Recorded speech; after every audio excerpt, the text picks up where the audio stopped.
सोनम वांगचुक साहब के बारे में जो खबरें आ रही हैं बहुत दिल दहला देने वाली हैं। डॉक्टर्स कह रहे हैं कि अगर सोनम साहब का अनशन अब नहीं तोड़वाया गया या उन्होंने अपना अनशन नहीं तोड़ा तो अब उनके बॉडी ऑर्गन्स ख़राब होना शुरू हो जाएंगे और उनकी जान भी जा सकती है। ये बात डॉक्टर्स ही नहीं जानते, ये बात प्रधानमंत्री नरेंद्र मोदी भी जानते हैं, ये बात गृह मंत्री अमित शाह भी जानते हैं और ये बात धर्मेंद्र प्रधान भी जानते हैं।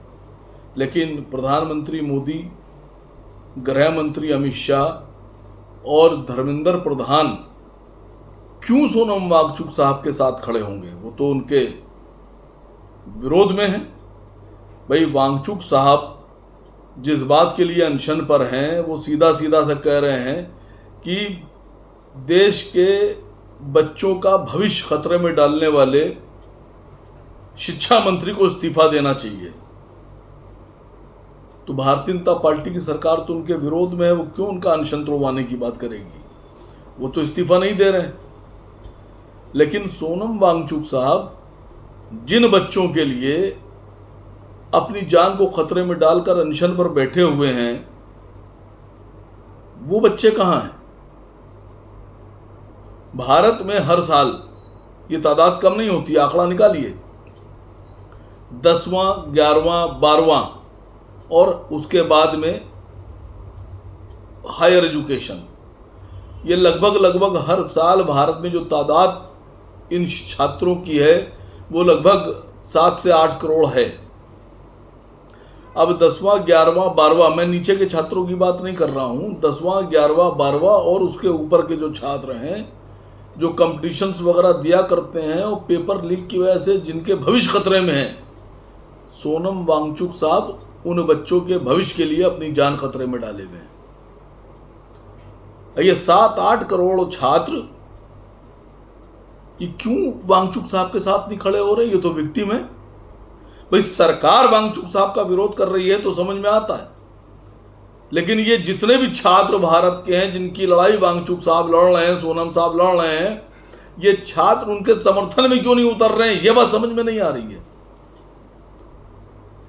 मुझे लगता है कि अगर ये छात्र अपने अपने इलाकों में ही निकलकर अपने अपने शहरों में ही अगर सोनम वांगचुक साहब के लिए अनशन करना शुरू कर दें तो शायद सरकार पर कुछ असर हो। लेकिन मुझे बहुत अफसोस के साथ कहना पड़ रहा है कि वांगचुक साहब, आप अपनी जान को खतरे में डाल रहे हैं। आप भारत की धरोहर हैं। धर्मेंद्र प्रधान जी भारतीय जनता पार्टी की लायबिलिटीज हैं, हो सकते हैं, लेकिन सोनम वांगचुक साहब आप लायबिलिटी नहीं, आप हमारा एसेट हैं, देश का, अवाम का एसेट हैं। आपने भारत में ऐसे काम किए हैं कि आमिर खान जैसे कलाकार को आप पर फिल्म बनाना पड़ी है। आप अपनी जान खतरे में मत डालिए, जान देकर कोई जंग जीती नहीं जा सकती है। और आपसे पहले भी भारतीय जनता पार्टी की सरकार ने यह मिसाल पेश की है कि अनशन करने वाले लोगों की जानें चली गई और जब वो मर गए, उनकी जान चली गई, तो मोदी जी ने शोक दिखा दिया, लेकिन जिंदा रहते हुए उन लोगों की मांग नहीं मानी गई। भारतीय जनता पार्टी सरकार ये चाहती है कि आप भी पिछले अनशनकारियों की तरह से, लेकिन आप उनकी मंशा पूरी मत होने दीजिए। और मैं देश के हर छात्र से बात कह रहा हूं कि जो लोग आपके लिए लड़ रहे हैं, जो इंसान आपके लिए जान दे रहा है, क्या आप उसके लिए 2 घंटे भी नहीं दे सकते? 1 घंटा भी नहीं दे सकते? जो आदमी आपके लिए अपनी जान दांव पर लगाए हुए है और लोग अब ये कह रहे हैं कि वो मरने वाले हैं, क्या आपको शर्म नहीं आती है? क्या आप लोग उनके लिए 1 दिन का अनशन नहीं रख सकते हैं? मैं गुजारिश करता हूं सोनम वांगचुक साहब, अगर मेरे बस में होता तो मैं फौरन आकर आपका अनशन तोड़वा देता।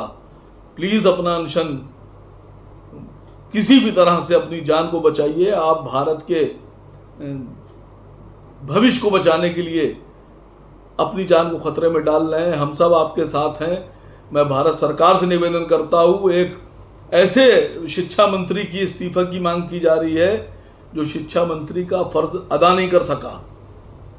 और मैं ये भी मांग करता हूं कि सोनम वांगचुक साहब जैसे लोगों को भारत का शिक्षा मंत्री होना चाहिए।